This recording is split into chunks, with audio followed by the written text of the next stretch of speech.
Hello student, how are you all doing? I hope all of you are doing well. Now we are studying social science book of class 8th and this is our new NCERT book and this book name is Experience Society India and Beyond. In this book we are studying chapter number 7 Factors of Production and it's my request to all the viewers please like share and subscribe my channel. Okay, अगर आपको video अच्छी लगी हो तो please आप इस video को like करें, शेयर करें और सब्सक्राइब करें. Factors of production chapter number 7 है. पहले हम ये कोटेशन को समझ लेते हैं. And this quotation is given by Vivek Debroy जो कि चेयरमैन थे इकोनॉमिक एडवाइजरी काउंसिल के टू द प्राइम मिनिस्टर 2017 से 2024 तक. जब प्राइम मिनिस्टर थे उनके चेयरमैन थे विवेक डेब्रॉय. ठीक है. For a country like India the largest contribution to growth and productivity, Bharat जैसे देश के लिए की जो आर्थिक प्रगति है और उसकी जो प्रोडक्टिविटी जो है वो तभी बढ़ेगी जब will probably come about from more efficiently using land, labor and capital. जब उस देश के जमीन, उस देश के मजदूर और उस देश की पूंजी का सही और समझदारी से उपयोग किया जाएगा. इन संसाधनों का उपयोग जितना बेहतर होगा तभी जो है ये देश जो है वो प्रगति करेगा और आगे की और बढ़ेगा. Thus they must be used more efficiently. जैसे कि मैंने आपको बताया कि ये जो हमारे रिसोर्सेज हैं लैंड, लेबर और कैपिटल, इनका सही से उपयोग किया जाएगा इन संसाधनों का, तभी जो है भारत देश जो है वो उन्नतशील देश बनेगा. द बिग क्वेश्चंस, क्या क्या कॉन्सेप्ट जो है इस चैप्टर में हम समझेंगे आज. What are the factors of productions. Factors of productions means कोई भी प्रोडक्शन करते हैं किसी भी चीज का तो उसमें क्या क्या कौन कौन से फैक्टर्स का यूज किया जाता है तब जाके वो प्रोडक्शन बनता है. Question number 2, how are these factors interconnect. किस तरीके से जो सारे फैक्टर्स है लैंड, लेबर, कैपिटल वो एक दूसरे से जुड़े हुए हैं, कैसे एक दूसरे के ऊपर डिपेंड है. Question number 3, what is the role of human capital in production. क्या रोल है, मतलब मनुष्य का क्या रोल है किसी भी चीज के प्रोडक्शन करने में. मतलब मनुष्य का क्या रोल होगा. मनुष्य अपनी शिक्षा का यूज करता है, उसमें कौशल का यूज करता है और ज्ञान का क्या महत्व है किसी भी किसी भी गुड्स का प्रोडक्शन करने के लिए. And what are its facilitators, और कौन सी चीजें जो हैं इसको और बेहतर बनाती हैं. ठीक है, ये सारे टॉपिक्स जो हैं इनके बारे में हम इस चैप्टर के अंदर समझेंगे. Introduction. Have you ever wondered how your clothes, shoes, school bag, furniture, phone, computer etcetera are made. क्या आपने कभी सोचा है कि जो आपके कपड़े हैं, जो आपकी सॉक्स हैं या जो आपके शूज हैं या जो आपके स्कूल के बैग्स होते हैं और भी कई तरीके के बैग्स जो आप डे टू डे लाइफ में यूज करते हैं, या फर्नीचर जो आपके घरों में यूज होता है, फोन हो गया, कंप्यूटर हो गया, तो ये कैसे बनते हैं. Every product around you goes through a production process before it finally reach you. कोई भी जो प्रोडक्ट है ना उसको तैयार एक फाइनल आउटपुट लाने में, जैसे कि आपके घर में आप लोग डे टू डे लाइफ में टेबल का यूज करते हैं, तो टेबल को भी बनाने में कितनी सारी प्रोसेस से गुजरना पड़ा होगा तब जाके वो टेबल तैयार हुई होगी. ठीक है, पहले तो है पेड़ों की कटाई की गई होगी, वहां से लकड़ी को लिया गया हो, फिर उस लकड़ी को शेप किया गया हो, तो कितने प्रोसेस इन्वॉल्व होंगे तब जाके जो है वो टेबल बनी होगी. तो इस तरीके से इन्होंने यही चीज बताई है कि कोई भी जब प्रोडक्ट जब तैयार किया जाता है तो उसमें कितना सारा प्रोडक्शन प्रोसेस, प्रोडक्शन का मतलब होता है उत्पादन. ठीक है, प्रोसेस मीन्स प्रक्रिया. ठीक है, तो तब इन प्रोसेस से जब वो गुजरता है तब जाके फाइनल प्रोडक्ट जो है वो बनके तैयार होता है. This production process involve using resources और inputs required to produce the final product. जैसे कि मैंने आपको बताया कितने सारे रिसोर्सेज का यूज होता है, कितने सारे इनपुट्स, संसाधन. रिसोर्सेज मीन क्या होता है हिंदी में, संसाधन. तब जाके जो है वो फाइनल प्रोडक्ट बनके तैयार होता है. उसमें इनपुट्स, कितने सारे इनपुट्स का यूज होता है, तो वो कौन कौन से इनपुट्स होते हैं, क्या क्या रिसोर्सेज होते हैं, उनके बारे में जो है इस चैप्टर में हम समझेंगे. द रिसोर्सेज और inputs used in producing goods and services are hence called factors of production. Factors of production क्या होता है, जो रिसोर्सेज में संसाधन, इनपुट्स, जो रिसोर्सेज और इनपुट्स का हम यूज करके कोई भी वस्तु या कोई भी वस्तु का जो हम उत्पादन करते हैं, उसको तैयार करते हैं, उसमें जो भी सर्विसेज लगी होती हैं, जो भी सेवाएं उसको दी जाती है उसको तैयार करने के लिए, उसे इन्हीं सब चीजों को हम क्या कहते हैं, फैक्टर्स ऑफ प्रोडक्शन कहते हैं. ओके आपसे क्वेश्चन आ सकता है what is factors of production, तो आपको इसका ये आंसर लिखना है द रिसोर्सेज और inputs used in producing goods and services. जिन रिसोर्सेज का, जिन संसाधनों का और जिन इनपुट्स का हम किसी गुड्स को तैयार करने के लिए यूज करते हैं और उसमें जो सर्विसेज दी जाती हैं उसी को हम फैक्टर्स ऑफ प्रोडक्शन कहते हैं। ओके अब जो है हम लोग, ये एक एग्जाम्पल है, इसको सॉरी ये एग्जाम्पल नहीं है, हाँ एक तरीके का एग्जाम्पल है, तो इसको समझ लेते हैं क्या है ये। Meet Ratna who runs a small restaurant name Pause Point. Ratna नाम की एक लड़की है जो कि एक छोटा सा रेस्टोरेंट चलाती है जिसका नाम है Pause Point on the city outskirt, वो शहर के किनारे चलाती है इसको, ठीक है। Popular among highways travellers for its taste high quality food, और जितने भी, जब ये जो रेस्टोरेंट है ये हाईवे पे बना हुआ है, तो जो हाईवे पे जो ट्रैवलर्स होते हैं वही लोग जो हैं इस ढाबे में आते हैं, इसका खाना एंजॉय करते हैं, ठीक है। वो लोग जो है ज्यादातर इस होटल में विजिट करते हैं, रेस्टोरेंट में सॉरी। क्यों विजिट करते हैं? क्योंकि यहाँ का खाना जो है बहुत अच्छी क्वालिटी का खाना वो लोग प्रोवाइड कराते हैं लोगों के लिए, और खाना भी बहुत ज्यादा डिलीशियस होता है। Pause Point is growing with a team of 7 people who assist Ratna in managing the business. Pause Point क्या है? ये एक रेस्टोरेंट का नाम है, ठीक है। यहाँ पे इस रेस्टोरेंट को चलाने के लिए 7 लोग जो हैं मिलके जो इस रेस्टोरेंट में काम करते हैं, टीम वर्क करते हैं, और इस तरीके से जो है रत्ना जो है वो उसका जो बिजनेस है वो मैनेज हो रहा है। When she started 5 years ago, she had to choose a location.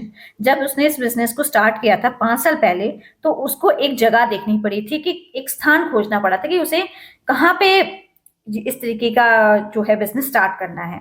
Organise money, उसने पैसे जुटाने शुरू किए थे फॉर रेंट एंड इक्विपमेंट, और जो उन्होंने लेबर यूज की थी इस चीज को बनाने के लिए, रेस्टोरेंट के लिए, और जिन औजारों का यूज किया गया था, और फिर इसको जब रेस्टोरेंट तैयार हो गया था उसके बाद स्टाफ रखा उन्होंने, और सामग्री भी खरीद के मंगाई जाती थी बाजार से, तभी तो चीजें यहाँ पे फूड बनता था। And plan how to make her dream a success, किस तरीके से उसने प्लानिंग की होगी अपने सपनों को सफल बनाने की, ठीक है। तो किस तरीके से उसने योजना बनाई होगी कि मेरा जो ये सपना है वो सफल हो जाए। ये एग्जाम्पल था रत्ना का, तो ये इसी तरीके से जो है किस तरीके से इसमें फैक्टर्स ऑफ प्रोडक्शन का इन्वॉल्व हुआ है उसके बारे में हम समझेंगे। बिजनेस क्या होता है? बिजनेस क्या होता है? बिजनेस एक फर्म होती है छोटी सी, या कोई दुकान हो सकती है, या कोई फैक्ट्री भी हो सकती है, कोई कारखाना भी हो सकता है, विच प्रोड्यूसेस और सेल्स गुड्स, जहां पे वस्तुओं को बेचा जाता हो, और प्रोवाइड्स अ सर्विसेज, या फिर उन्हें सेवाएं प्रदान की जाती हो, उसको हम कहते हैं बिजनेस। बिजनेस क्या होता है? बिजनेस कंबाइन वेरियस इनपुट्स और factors of production to create goods and services which also generate opportunities for people to engage in economic activities. Business क्या होता है? बिजनेस को हिंदी में बोलते हैं व्यवसाय। कोई भी बिजनेस स्टार्ट करने से पहले जो है हमारे पास जो क्या होना चाहिए, बहुत सारे संसाधन होने चाहिए, ठीक है। जब ये सारे संसाधन जब हमें मिल जाते हैं तब जब जाके जो है हमारा जो बिजनेस है वो स्टार्ट हो पाता है।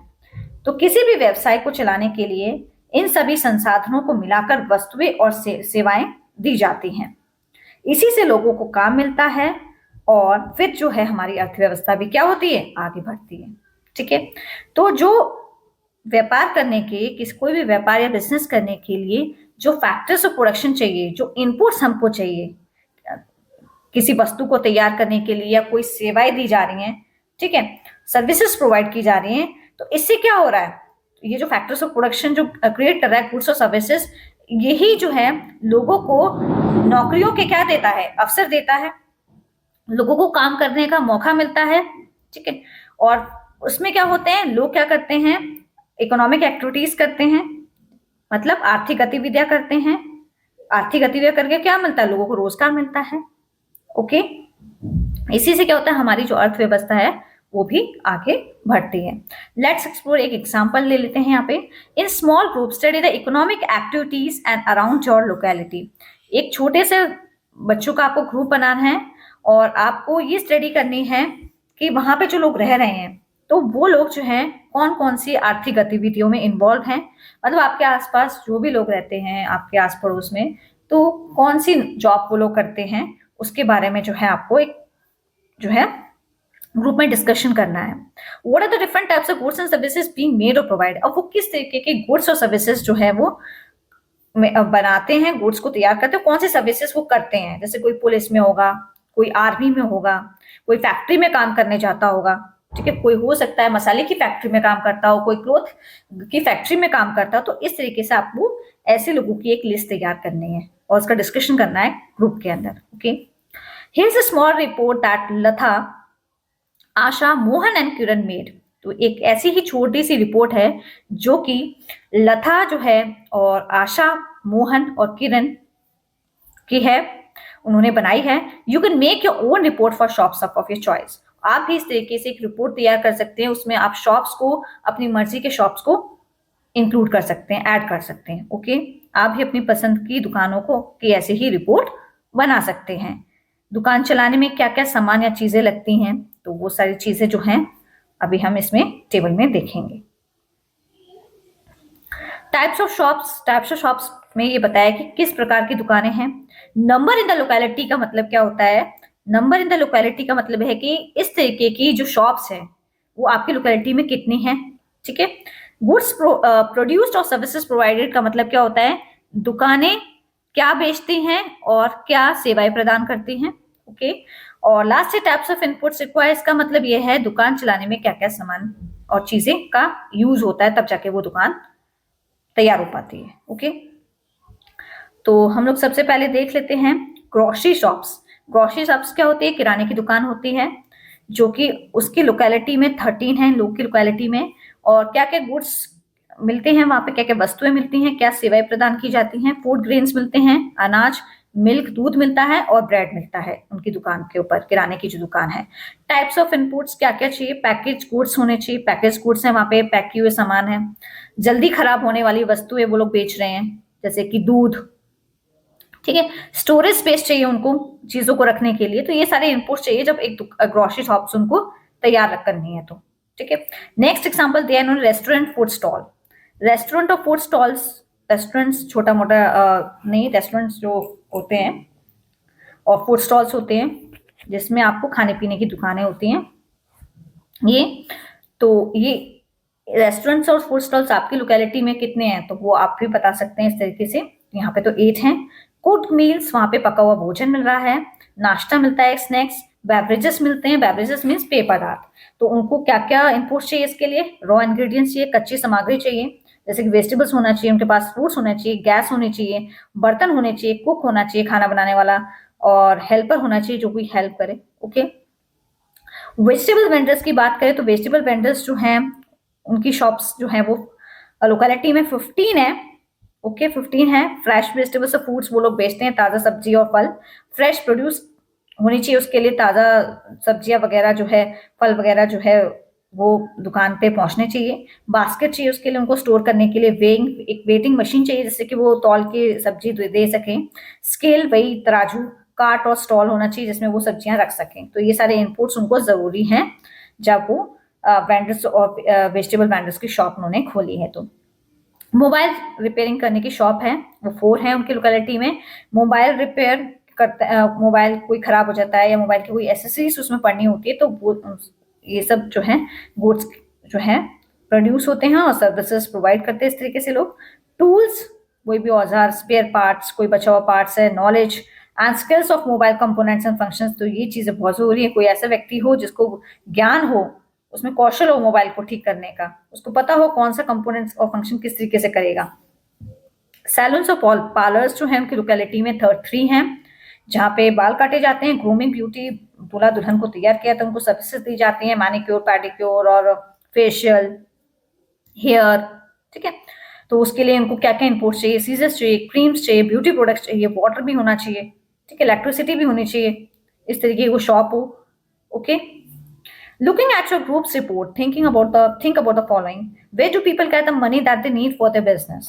तो आप जो है ये रिपोर्ट जो है आपको ग्रुप में तैयार करनी है। तो यहाँ पे क्वेश्चंस पूछे हुए हैं कि अगर इस तरीके से आपको कोई बिजनेस स्टार्ट करते हैं तो कहाँ से आपके पास पैसा आएगा? हो सकता है फैमिली की हेल्प ले सकते हैं आप किसी से। ठीक है, और बैंक से लोन भी ले सकता है कोई व्यक्ति अगर उसको इस तरीके बिजनेस स्टार्ट करे। हो सकता है उसके पास सेविंग्स हो, पहले से पैसा हो जो उसने डिपॉजिट कर रखा हो। सेकंड क्वेश्चन है where did the hairdresser gets train. Hairdressers कहाँ ट्रेन किए जाते हैं? हेयर ड्रेसर सैलून्स में। ओके, ट्रेनिंग सेंटर्स वगैरह होते हैं, वहां पे भी हेयर ड्रेसर को ट्रेन किया जाता है। Who taught the food vendors to cook. कौन जो है फूड वेंडर्स को सिखाता है कि तुमको इस तरीके से खाना बनाना है? हो सकता है उसने अपनी फैमिली से सीखा हो सकता है उसने कहीं से ट्रेनिंग दी हो सकता है उसका सेल्फ एक्सपीरियंस हो। Okay, what motivate the business owners to start the business. क्या चीज जो है बिजनेस का जो ओनर्स होता है उसको बिजनेस स्टार्ट करने के लिए कौन सी चीज जो है उसे मोटिवेट करती है? मोटिवेट मीन्स उसको अंदर से जो है उसके अंदर जो है उसको एक प्रेरणा लेके आती है उसके अंदर। वो हो सकता है उसका मेन मोटिव हो पैसा कमाना, हो सकता है रोजगार बनाना, हो सकता है वो कौशल का उपयोग करके है कोई माइंड से अपने आप खुद बिजनेस को स्टार्ट कर रहा हो। ठीक है, okay. In economics the input used in production process और the factors of production are classified into 4 types. Economics के अंदर जो है, इकोनॉमिक्स क्या होता है? अर्थशास्त्र। ओके, ये जो इकोनॉमिक्स जो है जिस तरीके से आप लोग अभी आपने क्लास 8 सोशल साइंस की बुक में हिस्ट्री पढ़ा और सिविक्स पढ़ा।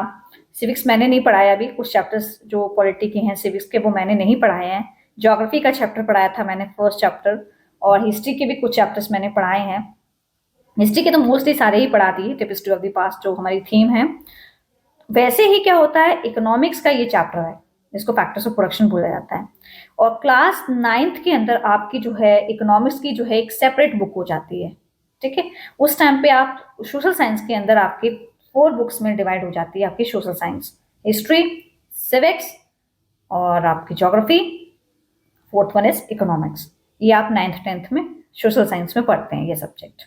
ओके, इकोनॉमिक्स के अंदर इनपुट्स जो यूज किए जाते हैं प्रोडक्शन प्रोसेस में और the factors of production are classified into 4 types. इसमें बताया है कि अर्थशास्त्र के अंदर जो इन कोई भी किसी भी चीज का जब हम प्रोडक्शन प्रोसेस करते हैं, कोई भी वस्तु जो बना के तैयार करते हैं, तो उसमें क्या क्या साधन का यूज किया जाता है, तो उसी को फैक्टर्स ऑफ प्रोडक्शन बोला गया है। और ये 4 तरीके के होते हैं फैक्टर्स ऑफ प्रोडक्शन। पहला जो इसमें गिवन है वो है लैंड। क्या है? लैंड। लैंड क्या होती है? लैंड होती है भूमि। ठीक है, उसके बाद है लेबर। लेबर क्या होती है? श्रम, मजदूर जो काम करने वाला होता है। कैपिटल क्या होती है? पूंजी, मीन्स आप दिमाग से और मशीन से जो काम लेते हैं। एंटरप्रेन्योरशिप होती है जो बिजनेस स्टार्ट कर रहा है, उद्यमिता जिसको बुलाता है हिंदी में। Technology is a facilitator and crucial factor that enable business to produce more goods with the same or fewer inputs. Technology क्या है? टेक्नोलॉजी प्रौद्योगिकी है, एक सहायक और महत्वपूर्ण कारक है जो व्यवसाय को समान या कम साधनों का उपयोग करके जो है इनपुट्स को तैयार कर देता है। Technology is a crucial factor in business to produce more goods with the same or few inputs. मतलब हम लोग क्या मशीन का यूज करके कम समय में ज्यादा से ज्यादा प्रोडक्ट जो है वो बना के तैयार कर देते हैं। Let's learn more about these inputs in the section ahead. और ये सारे जो इनपुट्स हैं हमारे factors of production, land, labour, capital in और एंटरप्रेन्योरशिप, इसके बारे में जो हम अभी आगे पढ़ेंगे। Factors of production. Factors of production क्या होता है? उत्पादन की जो प्रक्रिया होती है, प्रोडक्शन मीन्स होता है उत्पादन, उसके क्या क्या कारक है। ठीक है, फैक्टर्स मीन्स कारक। तो पहला जो फैक्टर्स ऑफ प्रोडक्शन जो है हमारा वो लैंड है, उसके बारे में हम समझेंगे। इसमें लैंड क्या है? भूमि, जिसको हिंदी में भूमि बोलाता है, और ये प्राकृतिक संसाधन है। प्राकृतिक मीन्स इसको हमें प्रकृति ने दिया है। Okay, the word land in economics encompasses not only geographical land but also natural sources like soil, forest, water, air, sunlight, minerals, oil and natural gas. जो शब्द भूमि जो है उसका इकोनॉमिक्स में मतलब क्या है? उसका जो भूमि जो होता है ना, उसका मतलब ये नहीं होता कि सिर्फ लैंड, मतलब कि जमीन, जिसको हम ज्योग्राफी में लैंड का मतलब क्या होता है? भूमि तो होता है, लेकिन इकोनॉमिक्स में इसका सेंस दूसरे तरीके से होता है, वो मैं आपको अभी समझाती हूँ। भूमि का मतलब होता है उत्पादन में उपयोग होने वाली प्राकृतिक संसाधन, जैसे कि जमीन, वो हमारा प्राकृतिक संसाधन तो है ही है। उसके अलावा जो जंगल, पानी, हवा और जो भी हमें खनिज पदार्थ मिल रहे हैं वो सब भूमि के ही पार्ट हैं। वो हमारे प्राकृतिक संसाधन, जितने भी हमारे प्राकृतिक संसाधन होते हैं वो भूमि में ही आ जाते हैं। ओके, जैसे कि यहाँ पे बताया था अभी कि the world land in economics encompasses not only geographical land नहीं होगी, वो सिर्फ हमारी धरती नहीं होगी, उसमें जितने भी पदार्थ हमें प्रकृति से जो भी चीजें मिल रही हैं वो सब जो है हमारे इसके अंदर आ जाएंगी, लैंड के अंदर। ठीक है, बट ऑल्सो नेचुरल सोर्सेस, उसमें प्राकृतिक संसाधन भी आ जाते हैं, जैसे कि मिट्टी, जंगल, पानी, हवा, सूर्य की रोशनी, खनिज पदार्थ, तेल, प्राकृतिक गैस, ये सारे क्या हैं? ये सारे हमारे नेचुरल रिसोर्सेस हैं। ओके, ये सब क्या है? लैंड का पार्ट है। तो इसको क्या बोला जाता है? इनको भी लैंड ही बोला जाता है। Recollect the chapter on natural resources and the use. आप याद कीजिए जो मैंने आपको चैप्टर 1 पढ़ाया था, natural resources and the use, प्राकृतिक संसाधन और उसके उपयोग के बारे में मैंने आपको समझाया था। Where we discuss different types of resources, जहां पे हमने कई प्रकार के संसाधनों के बारे में पढ़ा था, that nature gift to us, जिन्हें प्रकृति ने हमें उपहार में दिया है, and how we use them, और उनका हमें किस तरीके से उपयोग करना है सही तरीके से। ठीक है, उसके बारे में जो है हमने चैप्टर 1 में समझा था। Business either purchase the required land or pay rent to use it for a period of time. व्यवसाय या तो आवश्यक भूमि, जो कोई भी अगर हम बिजनेस स्टार्ट करते हैं तो उसके लिए या तो हमें लैंड जो है, भूमि जो है वो खरीदनी पड़ती है, या फिर किसी से हम निश्चित समय पे हम किराए पे ले लेते हैं कि उसका फिर हम पेमेंट करते हैं उस व्यक्ति को। ठीक है, एक निश्चित समय के लिए कोई भी बिजनेस स्टार्ट करने के लिए हमारे पास लैंड होनी चाहिए, भूमि होनी चाहिए, या फिर वो जो भूमि जो है उसका हम किराया देके किसी से कुछ समय के लिए खरीद लेते हैं, तभी जो है हम कोई व्यापार जो है वो स्टार्ट कर सकते हैं। कोई कंपनी, दुकान, खेत या कारखाना चलाने के लिए हमें क्या करना पड़ेगा? हमें जगह खरीदनी पड़ती है। दुकान चलानी है तो उसके लिए हमारे पास जगह होनी चाहिए। खेत में अगर हमें फसलें उगानी है तो हमारे पास जमीन होनी चाहिए, जगह होनी चाहिए, वो खेत होना चाहिए, तभी तो हम कर सकते हैं। कारखाना, कोई फैक्ट्री अगर हमें लगानी है तो उसके लिए हमें जमीन चाहिए। तो हम लोग क्या करते हैं? उसके लिए हमें जगह खरीदनी पड़ती है या फिर किराए पे वो जगह लेनी पड़ती है। इसी को भूमि का उपयोग कहते हैं इन इकोनॉमिक्स। ओके, समझ आ गया? आई होप सभी बच्चों को ये कॉन्सेप्ट क्लियर होगा। Let's explore. Revisit the table in your report. Which of the items on your list can be labeled as land? तो इसमें ये बताया है कि आप दोबारा से एक टेबल जो है उस पर जाइए और रिपोर्ट देखिए कि कौन सा आइटम जो है वो लैंड की कैटेगरी में आता है। ठीक है, तो ये जो है क्वेश्चन है। नेक्स्ट कॉन्सेप्ट हम देख लेते हैं इसमें, लेबर। लेबर क्या होता है? लेबर होता है श्रम। ठीक है, हिंदी में लेबर को बोलते हैं श्रम और मजदूर। ह्यूमन रिसोर्सेस है, ये क्या है? Human resources means man. ये इंसान जो है वो किस तरीके से मेहनत करता है और किसी भी चीज को तैयार का उत्पादन करने के लिए, उसको हम कहते हैं लेबर। लेबर क्या है? ये ह्यूमन रिसोर्स है। उत्पादन में श्रम बहुत आवश्यक होता है। वो किसी भी चीज का हम प्रोडक्शन कर रहे हैं, कोई भी वस्तु बना रहे हैं तो उसमें लेबर का यूज होगा। और वो लेबर जो है वो कैसे उस चीज को बना के तैयार करती है? वो अपना शरीर से और अपने दिमाग से जो है उसमें अपने एफर्ट्स डालती है, तभी जाके जो है वो प्रोडक्शन प्रोसेस तैयार होता है।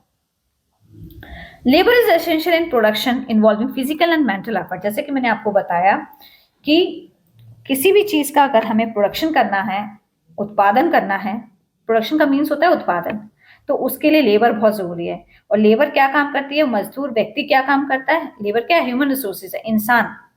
ठीक है, इंसान ही प्राकृतिक संसाधन है। इसके लिए लेबर का मतलब समझ लो आप, इंसान जो काम करता है ना उसी को ह्यूमन रिसोर्स बोला गया है। तो उसमें इंसान क्या करता है? इंसान अपने शरीर से और अपने दिमाग से उस चीज को बना के जो तैयार करता है, जो उसमें जो मेहनत करता है शारीरिक और मानसिक तौर पे उस प्रोडक्शन में, उसी को लेबर बोला गया है। कारपेंटर्स, फार्मर्स, कंस्ट्रक्शन वर्कर्स, जिस तरीके से एग्जांपल दिया गया है, carpenter, farmers, construction workers, teachers and doctors.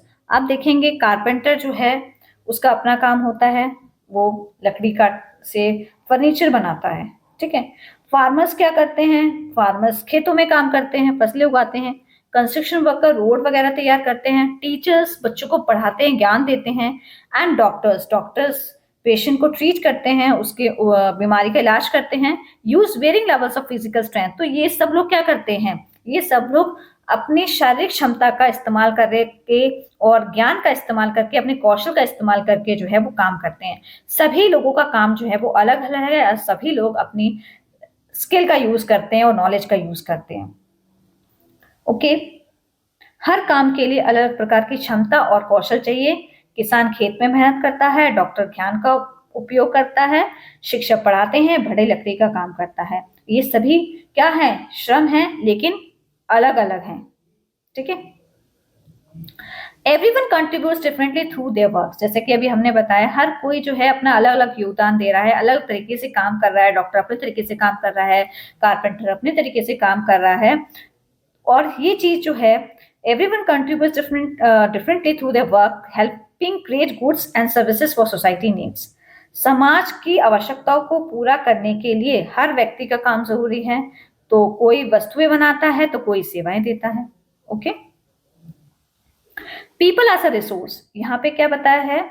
मानव जो है वो संसाधन के रूप में कैसे काम करता है। Okay, human beings play a key role in economic activities and production processes as they apply their knowledge, skills and decision making abilities to create goods and services।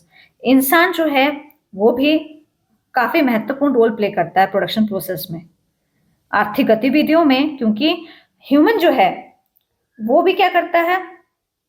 अपने ज्ञान का, कौशल का, ठीक है, अपने स्किल्स का और निर्णय लेने का जो है उसकी क्षमता का उपयोग करके जो है किसी वस्तु को बनाता है और उसमें सेवाएं प्रदान करता है उसको। Human beings play a key role in economic activities and production process as they apply their knowledge, skills and decision making abilities to create goods and services। ठीक है, और इसको एग्जाम्पल से हम समझ लेते हैं। मैंने आपको बताया मनुष्य क्या कर रहा है? यहाँ पे संसाधन के रूप में काम कर रहा है। मनुष्य जो है, व्यक्ति जो है, रिसोर्स के रूप में काम कर रहा है। इन सभी को अपने काम को अच्छी तरह करने के लिए विशेष ज्ञान और कौशल की आवश्यकता होती है। Okay,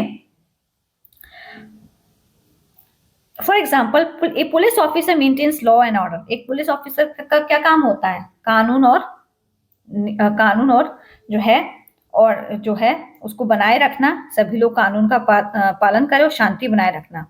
scientist invents new technology. Scientist का काम क्या होता है? वो नई चीजों का क्या करता है? आविष्कार करता है। Chef develop new recipe. Chef जो होता है वो नई नई रेसिपी, नए नए प्रकार के व्यंजन जो है उनका आविष्कार करता है।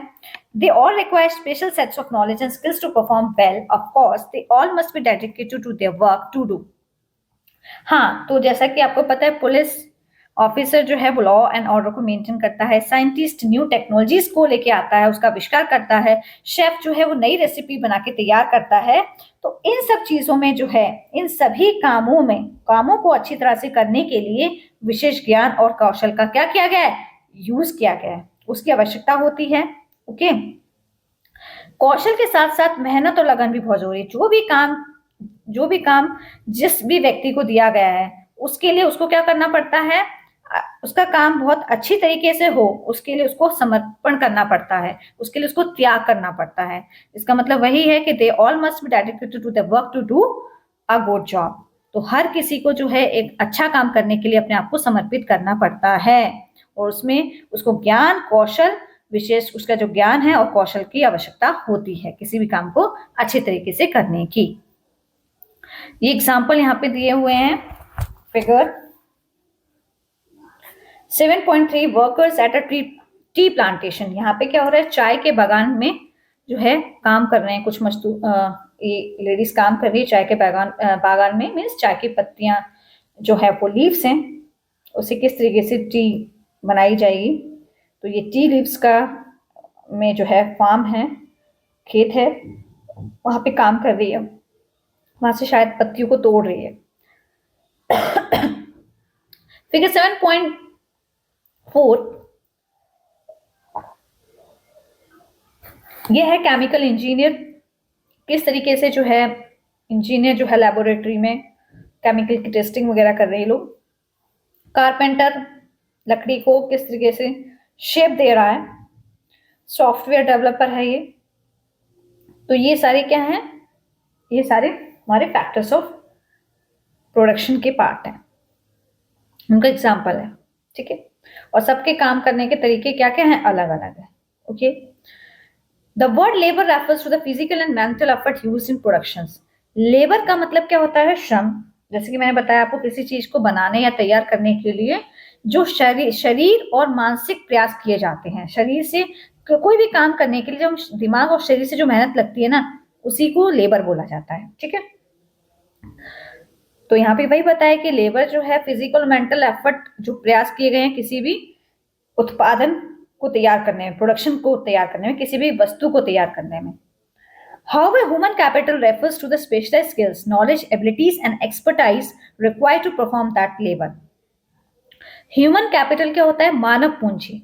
ठीक है, मानव पूंजी क्या होती है, मानव पूंजी क्या होती है, जब वो अपने कौशल, ज्ञान और क्षमता और अनुभव को दर्शाती है, जिससे कि वो काम जो है बेहतर तरीके से किया जा सके, और उसी को हम कहते हैं ह्यूमन कैपिटल। एक मैं आपको एग्जांपल देके समझा देती हूँ, लेबर और ह्यूमन कैपिटल में क्या डिफरेंसेस है। लेबर होता है काम करने के लिए शरीर और दिमाग का प्रयोग करना। ह्यूमन कैपिटल का मतलब होता है किसी भी काम को बेहतर, तेज और सही तरीके से काम करने की जो क्षमता होती है, जो ज्ञान होता है, कौशल होता है, उसी को हम ह्यूमन कैपिटल बोलते हैं। एक एग्जाम्पल मैं आपको दे देती हूँ लेबर और ह्यूमन कैपिटल का समझाने के लिए।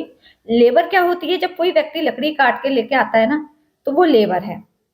और जब कोई व्यक्ति उससे एक सुंदर फर्नीचर बना के तैयार कर देता है, उसको हम कहते हैं human capital. Okay, I hope ये कॉन्सेप्ट आपको अच्छे से समझ आ गया होगा। तो उसके लिए उसको जो फर्नीचर बनाना था, उसके लिए उसको स्किल का यूज करना पड़ा, कौशल का यूज करना पड़ा, ज्ञान का यूज करना पड़ा, क्षमताओं का यूज करना पड़ा।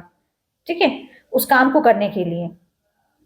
ठीक है, किसी भी काम को बेहतर तरीके से करने के लिए जो है, उसके लिए उसको कौशल, ज्ञान और क्षमता और अनुभव का होना उसको बहुत जरूरी है। Okay, thus human capital is not just the basic efforts of labor but also the equality and efficiency of that labor।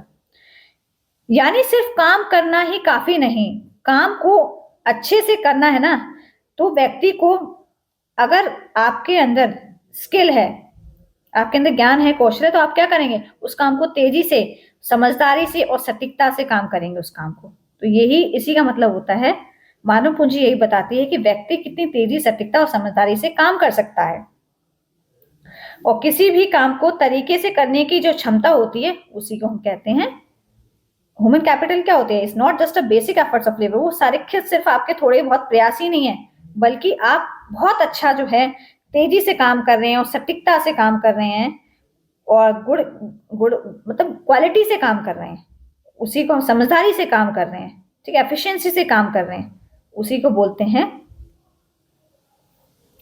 ये पार्ट है लेबर का। Human capital is not just efforts of labour. Labour का ही काम नहीं होता है, इसमें आपको दिमाग का जो आप प्रयोग करते हैं, और दिमाग का प्रयोग करते हैं, और आप समझदारी से जो काम करते हैं, वो ह्यूमन कैपिटल है। ओके, जैसे कि मैंने अभी आपको बताया था कि उसके लिए आप क्या कर रहे हैं, फर्नीचर बनाने के लिए आपको क्या करना पड़ रहा है, दिमाग से काम करना पड़ रहा है, सही तरीके से, सही उसमें आपको ज्ञान का यूज करना पड़ा है, क्षमता का, आपकी क्षमता का उसमें सबसे ज्यादा यूज हो रहा है, ज्ञान का, कौशल का। Okay, facilitators of human Capitals. Facilitators क्या हैं ह्यूमन कैपिटल के, मतलब जो ह्यूमन कैपिटल मानव पूंजी है, उसकी क्या सुविधाजनक है, उसके लिए क्या चीज होनी चाहिए, एजुकेशन और ट्रेनिंग होना बहुत जरूरी है। एजुकेशन होता है शिक्षा, ट्रेनिंग होता है प्रशिक्षण। Education helps individual gains knowledge starting with basic literacy and extending to expertise in specific fields।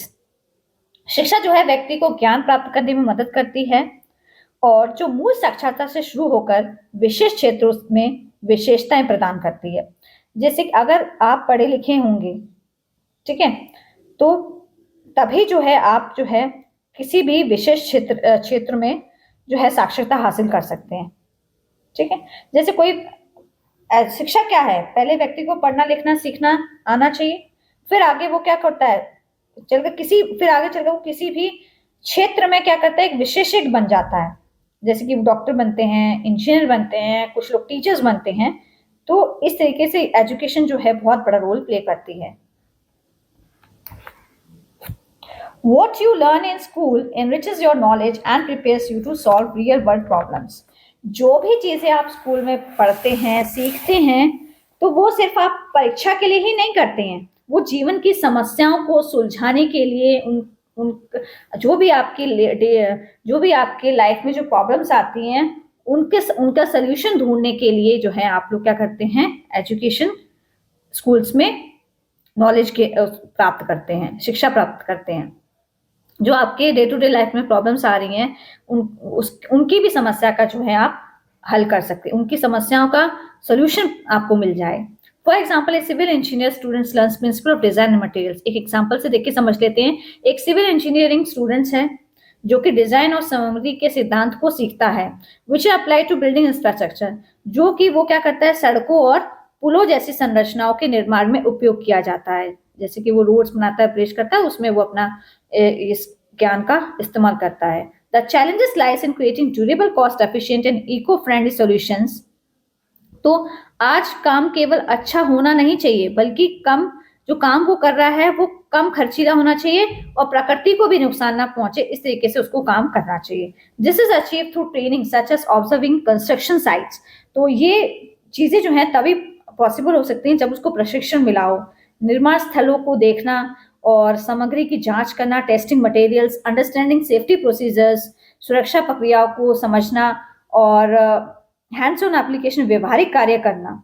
With education and training individuals are prepared to excel in their careers. शिक्षा जो है और प्रशिक्षण के साथ साथ व्यक्ति जो है अपने करियर में जो है अपने करियर में क्या करता है, वो उत्कृष्ट प्रदान करने की उत्कृष्ट मतलब एजुकेशन और जो ट्रेनिंग जो है किसी भी व्यक्ति को अपने करियर में सफल बनाने में बहुत ज्यादा योगदान देती है। ओके, हमें सिर्फ पढ़ना काफी नहीं है, काम करके सीखना भी बहुत जरूरी है। ओके, ट्रेनिंग का मतलब क्या होता है? It is the process. Training होता है, एक प्रोसेस होता है जिसमें लर्निंग की जाती है रिक्वायर्ड स्किल्स की।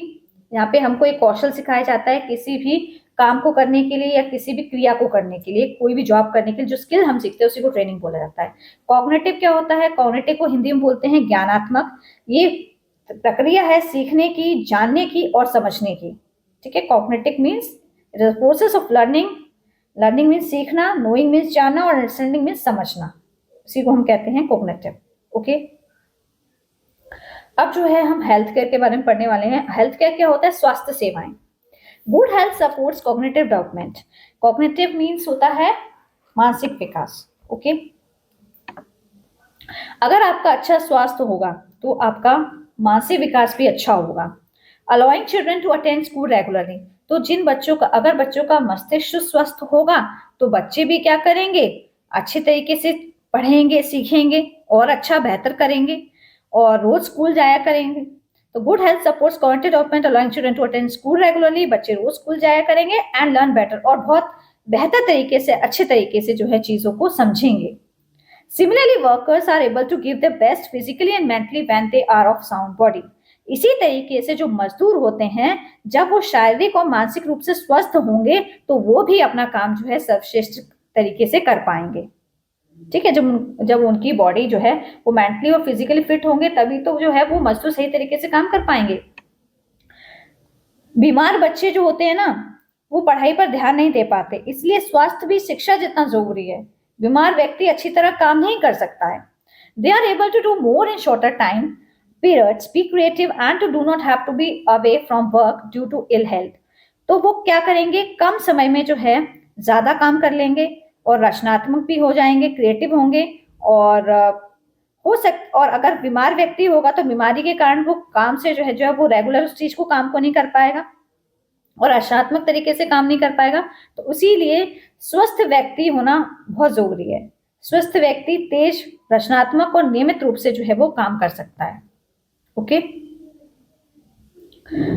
think about it. How do infrastructure healthcare systems like hospital, primary healthcare centers, doctors, pharmacies, diagnostic labs contribute to developing human capital? तो इसमें बताया है कि इस तरीके से जो है हेल्थ केयर सिस्टम्स में जैसे हॉस्पिटल्स होते हैं, प्राइमरी हेल्थ केयर सेंटर्स होते हैं, प्राथमिक सेवाएं जो स्वास्थ्य सेवाएं होती हैं, डॉक्टर्स होते हैं, फार्मेसीज, दवाइयों की दुकानें हो गई, डायग्नोस्टिक हो गया, प्रयोगशाला हो गई, ये किस तरीके से जो है मानव पूंजी में मदद करती है, मानव पूंजी के विकास में, ह्यूमन कैपिटल। ओके, अब हम लोग कॉन्सेप्ट समझने वाले हैं social and cultural influences. Social और कल्चरल इन्फ्लुएंसेस का मतलब होता है सामाजिक और सांस्कृतिक प्रभाव। A culture of hard work, continuous improvement and endeavoring to do things well has helped countries to move forward। जब कड़ी मेहनत और लगातार सुधार और काम को अच्छी तरीके से करने की कोशिश होगी ना, तो देश को भी आगे बढ़ने में क्या होगी, मदद मिलेगी। There is a Japanese concept called kaizen which means continuous improvement. तो यहाँ पे जो है जापान जो है शहर है, वहां पे काइजन नामक एक अवधारणा है जिसका मतलब होता है लगातार सुधार, continuous improvement. This concept has been applied in Japan, और इस अवधारणा को जो है जापान में इस्तेमाल किया जाता है, प्रयोग में लाई गई है सिंस द मिड 1940s, और इसकी शुरुआत जो है 1940s के मिड में की गई थी, and has help Japan achieve higher standard of living for its people. और इसी वजह से जो है जापान देश जो है वो धनवान और उन्नतशील हुआ है। ठीक है, वहां के लोगों का जो रहन सहन है वो बहुत ज्यादा हाई हो गया है। Another example could be that of German work. एक एग्जाम्पल और है इसमें, जर्मनी से रिलेटेड है, ये जर्मनी कंट्री का है। Work ethnic which is deeply rooted in the history. वहां के लोग जो है वो कार्यशीलता है जो उनके इतिहास में गहराई से जुड़ी हुई है। Germany is non for his it's high quality industrial output. Germany जो है वो भी अपने उच्च गुणवत्ता और मतलब कि जो उनका औद्योगिक उत्पादन है उसके लिए बहुत ज्यादा फेमस, इंडस्ट्रियल आउटपुट के लिए बहुत ज्यादा फेमस है Germany. They place a high value on punctuality, attention to detail and quality, और वे समय के बहुत ज्यादा पाबंद हैं। काम की बारीकियों और गुणवत्ता को बहुत ज्यादा महत्व देते हैं। वो काम को बहुत बारीकियों से समझते हैं और क्वालिटी का जो है उसको बहुत ज्यादा महत्व देते हैं। कहाँ के लोग, जर्मनी के लोग। ठीक है, जर्मनी की मशीनें और वाहन दुनिया में बहुत ज्यादा मशहूर हैं। These qualities of the human capital contribute to their rise as a global leader in technology and manufacturing। उनके मानव संसाधन की ये विशेषताएं उन्हें तकनीक और उत्पादन के क्षेत्र में वैश्विक नेता बनाने में मदद करती हैं। पूरे देश में उन्हें क्या बना दिया है, ये जो क्वालिटीज है ह्यूमन कैपिटल की, उसने जर्मनी को एक ग्लोबल लीडर बना दिया टेक्नोलॉजी और मैन्युफैक्चरिंग सेक्टर में। ओके, अब जो है जो हम कॉन्सेप्ट समझने वाले हैं वो है चैलेंजेस टू ह्यूमन कैपिटल। इसका मतलब होता है मानव पूंजी के सामने क्या क्या चुनौतियां आती हैं। ओके, पहले हम लोग देख लेते हैं, ये कॉन्सेप्ट है प्रोडक्टिविटी क्या होता है। Productivity ability to do more in a particular time period, एक निश्चित समय में अधिक काम करने की क्षमता। और एडल्ट लिटरेसी का मतलब क्या होता है, percentage of people age 15 and above who can read and write with understanding a short simple statement about the everyday life. Basic साक्षरता दर बोला जाता है 15 वर्ष या उससे अधिक आयु के वे लोग जो पढ़ और लिख सकते हैं, उसको अडल्ट लिटरेसी रेट बोला जाता है। तो क्या क्या चुनौतियां हैं मानव पूंजी के लिए। Our nation has become a long way in various aspects of human capital since independence. जब हमारे भारत देश को आजादी मिली थी तभी से हमारा देश जो है ह्यूमन कैपिटल के कई पहलुओं को समझता है। Literacy is an important characteristics of the population and helps enhance the skills and productivity of human capital. Literacy क्या होता है, साक्षरता, साक्षर बोलते हैं ना, साक्षर जो हमारे देश की जनसंख्या है वो कितनी साक्षर, कितने लोग पढ़े लिखे हैं, उसे लिटरेसी बुलाता है। तो जो लिटरेसी जो है वो एक बहुत महत्वपूर्ण विशेषता बन गई है जनसंख्या की। जो लोग पढ़े लिखे हैं तो उनमें जो है वो स्किल्स डेवलप हो जाती हैं और उन्हें उनमें उत्पादकता को बढ़ाने की भी क्या होती है, क्षमता होती है। तो अगर जिस देश के लोग पढ़े लिखे होंगे तो उस देश की जो जनसंख्या होगी ना, वो मानव पूंजी को कौशल और उत्पादक बढ़ाने में क्या करती है, उत्पादक उसकी प्रोडक्टिविटी बढ़ाने में बहुत ज्यादा मदद करती है। The adult literacy rate in India 85% for mails. Bharat जैसे देश के अंदर जो है लिटरेसी जो रेट है वो मेल्स का 85% है और 75% जो है फीमेल्स का है, वो भी 2023 में रहा है। इतना अडल्ट लिटरेसी रेट रहा भारत जैसे देश का as per the world bank estimate के हिसाब से। ठीक है, in many despite progress in many areas India faces challenging in developing human capitals। इतनी इतना जो हमारा भारत देश है उसने इतनी प्रगति कर ली है, उसके बावजूद भी आज भारत देश जो है बहुत सारे जो है ह्यूमन कैपिटल मानव पूंजी के क्षेत्र में बहुत सारी चुनौतियों का सामना कर रहा है। कई क्षेत्रों में प्रगति होने के बावजूद भी क्या हुआ है, भारत को मानव पूंजी के विकास में चुनौतियों का सामना करना पड़ रहा है। Think about it.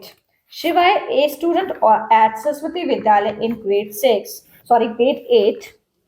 शिवाय जो है ये एक बच्चा है जो कि सरस्वती विद्यालय स्कूल में पढ़ता है, क्लास 8 के अंदर। Had to drop out of a school 2 years back, जो कि स्कूल से 2 साल पहले निकल चुका था।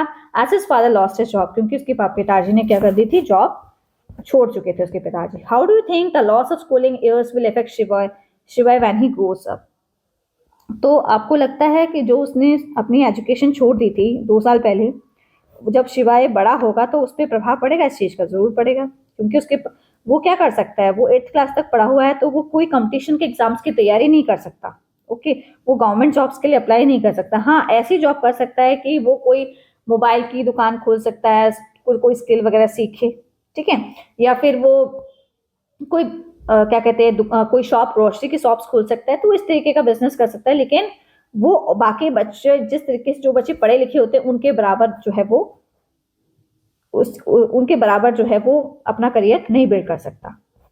What problems could business face when they do not find workers with the required skills?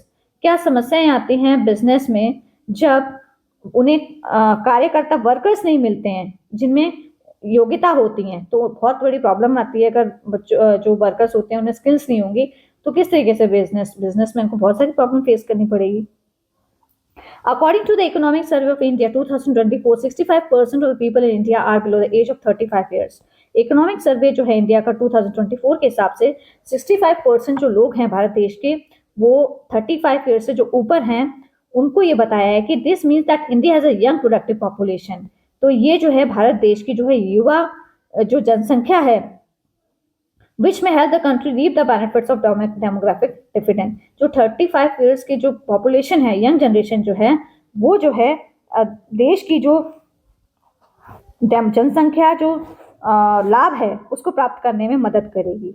इस तरीके की जो यंग जनरेशन है वो उत्पादक जनसंख्या जो है, ये देश का जो प्रोडक्शन है उसको बढ़ाने में बहुत मदद करती है। The demographic dividend refers to the benefit a country gets when it has a large number of young and working people. और किसी भी डेमोग्राफिक डिविडेंड का मतलब क्या होता है, जब देश को फायदा होता है, जब बहुत सारे लोग जो हैं यंग होते हैं और वर्किंग पीपल होते हैं, जब अधिक लोग काम कर रहे होते हैं और कमा रहे होते हैं, उन पर निर्भर लोग कम होते हैं, तो देश का जो व्यापार है वो बढ़ जाता है। ठीक है, When more people are working and earning and few people depend on them, the country can grow business and improve living standard. इससे क्या होता है, व्यापार भी तेजी से बढ़ता है और लोगों के रहन सहन जो है वो भी, उनमें भी चेंजेस देखने को मिलते हैं, उसमें भी सुधार देखने को मिलते हैं। और डेमोग्राफिक डिविडेंड क्या होता है, जनसंख्या लाभ, कि किसी देश की जो जनसंख्या है उसमें युवा पीढ़ी इतनी ज्यादा है जो काम कर सकती है, और बहुत कम लोग ऐसे हैं जो, मतलब कि बहुत ही कम होंगे, एक घर में से अगर 4 लोग हैं तो उसमें से एक व्यक्ति काम नहीं कर और सभी व्यक्ति काम कर रहे हैं, इसी को हम कहते हैं demographic dividend. To take advantage of this potential, individual must have access to quality education, health training and skilling, which would contribute to the nation progress. You will learn more about this in the year ahead in the chapter on demographics. तो जिस तरीके से हमने देखा, तो इस चीज का बहुत बड़ा फायदा होता है कि किसी देश की जनसंख्या जो है, युवा जनसंख्या जो है वो ज्यादा जो है वो काम कर रही है, तो उसमें उसको अच्छी क्वालिटी की उसको एजुकेशन मिलनी चाहिए, गुणवत्ता शिक्षा मिलनी चाहिए, उसको उसके स्वास्थ्य का ध्यान रखा जाना चाहिए, उसको ट्रेनिंग मिलनी चाहिए और उसमें कौशल भी उनमें विकसित किए जाने चाहिए, जिससे क्या होगा, हमारा देश जो है वो प्रगति करेगा, प्रोग्रेस करेगा। और इस चैप्टर के बारे में, डेमोग्राफिक्स के बारे में जो है हम आगे के जो क्लासेस हैं उनमें पढ़ेंगे, इस चैप्टर को मतलब डिटेल में पढ़ेंगे। ठीक है, तो यही चीज कही गई है इस चीज में। इस क्षमता का लाभ उठाने के लिए लोगों को गुणवत्तापूर्ण शिक्षा, स्वास्थ्य सेवाएं और प्रशिक्षण और कौशल विकास की पहुंच होनी चाहिए, जो राष्ट्र की प्रगति में बहुत बड़ा योगदान देती है। Okay, think about it. Are some jobs are important than others? क्या कुछ नौकरियों में अन्य नौकरियों से अधिक ये चीजें इंपॉर्टेंट हैं? Would happen if nobody clean the streets? collected the trash, farmers stopped cultivating the crops, doctors were not available to treat patients and so on. क्या होगा अगर सड़कें साफ नहीं की जाएंगी? क्या होगा अगर कोई कूड़ा नहीं उठाएगा? क्या होगा अगर किसान फसलें नहीं उगाएंगे? ठीक है, फार्मर खेती करना बंद कर देते हैं, डॉक्टर्स पेशेंट को नहीं ट्रीट कर पाएंगे, तो क्या होगा? बहुत बड़ी प्रॉब्लम क्रिएट हो जाएगी। फिर हमारी जो इकोनॉमी है वो कैसे ग्रोथ करेगी, कैसे हमारा नेशन प्रोग्रेस करेगा? ठीक है, तो सभी तरीके की जो नौकरियां हैं सबकी अपनी अपनी वैल्यू है, कोई भी काम छोटा बड़ा नहीं होता है। अगर ये सारी चीजें बंद हो जाएंगी तो किस तरीके से जो है हमारी कंट्री प्रोग्रेस करेगी? Okay, today there is a vast variety of jobs requiring different kinds of skills. आज आप देखेंगे विभिन्न प्रकार की जो नौकरियां हैं वो उपलब्ध हैं और लोगों में भी जो है अलग अलग प्रकार की स्किल्स लोगों के पास हैं, डेवलप जो है लोगों के पास क्षमताएं हैं, लोगों के पास अलग अलग कौशल्स में जो लोग हैं निपुण हैं। अगर हम देखें, however India has a rich legacy of skill based knowledge system and workmanship. Bharat जैसे देश के अंदर आप देखेंगे लोगों के पास जो है ज्ञान की जो भारत जैसे देश में कौशल आधारित ज्ञान प्रणालियां और उत्कृष्ट कारीगर की समृद्ध परंपरा जो है वो चली आ रही है। ओके, हमारा देश जो है उसके अंदर लोगों के पास बहुत ज़्यादा ज्ञान है, कौशल है और क्षमताएं हैं, तो तभी जो है हमारा जैसा देश जो है, हमारा भारत देश जो है वो आज महान है। ओके, अब जो ये चैप्टर है इसका जो पार्ट 1 है वो मैं यहीं कंप्लीट करती हूँ क्योंकि वीडियो जो है बहुत ज़्यादा लेंथी हो जाएगा। इसका एक पार्ट और आएगा, उसमें ये चैप्टर पूरा कंप्लीट हो जाएगा। तो it's my request to all the viewers, please like share and subscribe my channel. और आप कमेंट भी कर सकते हैं कि आपको जो मैं वीडियो में समझा रही हूँ वो समझ आ रहा है कि नहीं आ रहा। Thank you.